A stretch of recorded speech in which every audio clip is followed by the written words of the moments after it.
How important are habits? Good. Helping you succeed. Bad. Hinder your growth. And how you see it, you will achieve it that way. Is this you? I'm not equal to anyone. Everywhere there are people who are smarter, prettier, and more loved than me. I can't stop thinking that I can only be happy if I have beautiful hair like that friend, or clothes, personality, and a great boyfriend like that friend. I'm obese. I really want to change, but I don't have the will to pursue it. Every time I start a new diet, I always hope, but only for a short time I let go. I feel so bad. This is the real life of each of us, but how can we avoid it? Habit. It's repetitive things, but it's almost always hard to recognize them. Have good habits such as exercising in moderation, planning before you act, and being respectful of others. There are bad habits such as negative thinking, low self-esteem, and blaming others.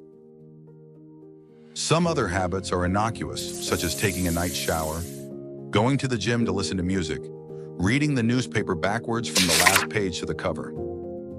Depending on what kind of habit, it can help you become a person or destroy you. Fortunately, humans are stronger than habits, and so we can change habits. Concepts and principles of life. How you see it, that's how you will achieve. Quotes from celebrities in the past. At the time, these quotes were considered wise, but now they have become silly. Here are the stupidest statements ever. Airplanes are an interesting toy, but they have no military value. Marshal Ferdinand Foch, military strategist and commander-in-chief of the French Army during World War I, 1911. The Earth is the center of the universe. Ptolemy, famous Egyptian astronomer, 2nd century. Mankind can never reach the moon, no matter what scientific advances come the way. Leda Forrest, inventor of the three-pole tube. Lamp and radio, February 25th, 1967. Those are the statements of celebrities. Their mistakes are all ways of looking at things and events happening around them. Second, those statements are either untrue or incomplete, even if the speaker is very confident in what he or she is saying. So, what is awareness? Perception is how you see a thing, your opinion, even your beliefs. Our perceptions often create limits. Just as you firmly believed that you could not get into college, Ptolemy also insisted that the Earth was the center of the universe. A little girl named Christy loves the beauty of the mountains until I see an ophthalmologist and put on new glasses. I realized that the mountains and trees, even the roadside scenery, had a lot of details that I had never imagined, she said. We don't know how much we have lost because of wrong and deviant concepts.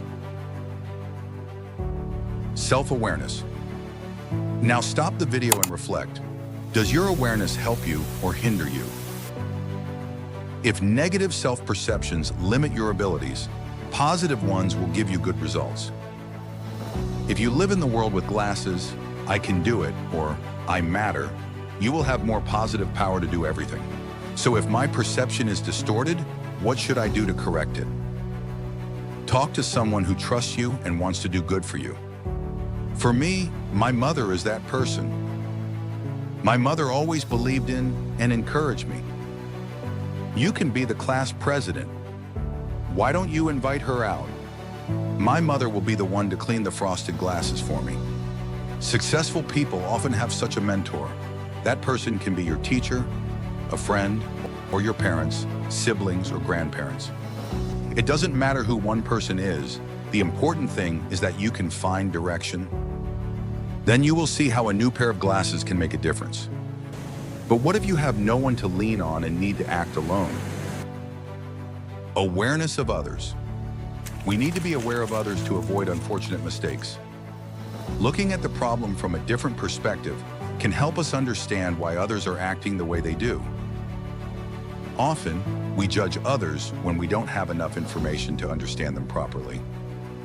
Kim, my friend, very kind and cute, but we almost stopped hanging out with her because after a while, she suddenly became unpleasant, dirty, offended, and unapproachable. But when I learned that Kim's parents had just divorced, I felt terribly bad. I felt that I had left Kim alone at the time when she needed comfort the most. It was an experience that made my eyes light up a lot. What's the bottom line here? Perceptions are incomplete, inaccurate, or very messy. Therefore, do not rush to judge, take a hat, or have harsh opinions about others or yourself. We should be open to new information, open up to other perspectives on life, and be willing to change our perception when we know that we are wrong. Most importantly, if we want to make a big change in our lives, we must change our perceptions. For example, if you have a bad relationship with your father, you probably have a misconception about each other. Maybe you think of him as an old-fashioned, backward old man who is completely detached from the modern world. And he thinks that you are an insolent, unfilial, ungrateful child. In fact, the concept of both is incomplete and prevents the two parties from having a real understanding. Awareness of life. Have you ever wondered what directs me in life? What do I take time to think about? Who or what often invades my thoughts? That is your perception in life. So where do you usually focus your life?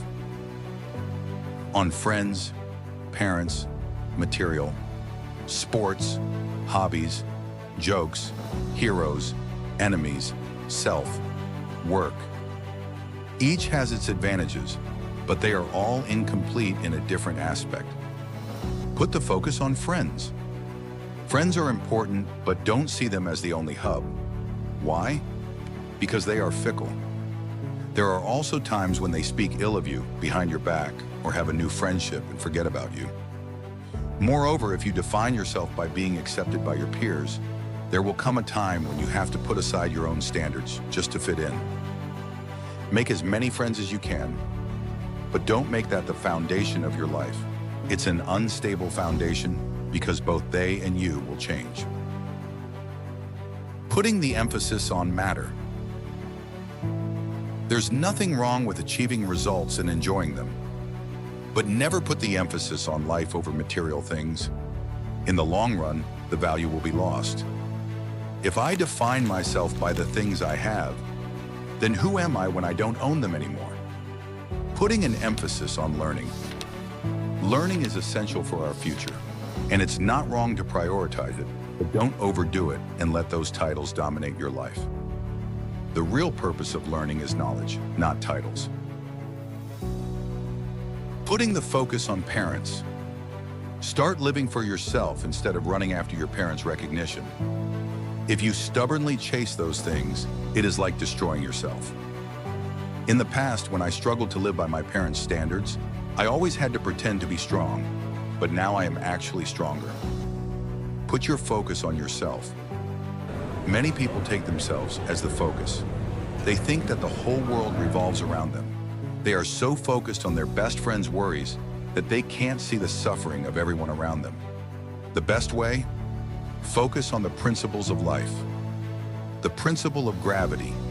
Throw a ball high, it will inevitably fall. The principle is not religious, does not depend on race or color, and is not anyone's own. They are valid for anyone, regardless of gender, whether rich or poor, whether famous or unknown. And finally, they cannot be bribed or exchanged. I can't break the rules. What I can do is break my limits before the rules. Directed by Cecil B. DeMille.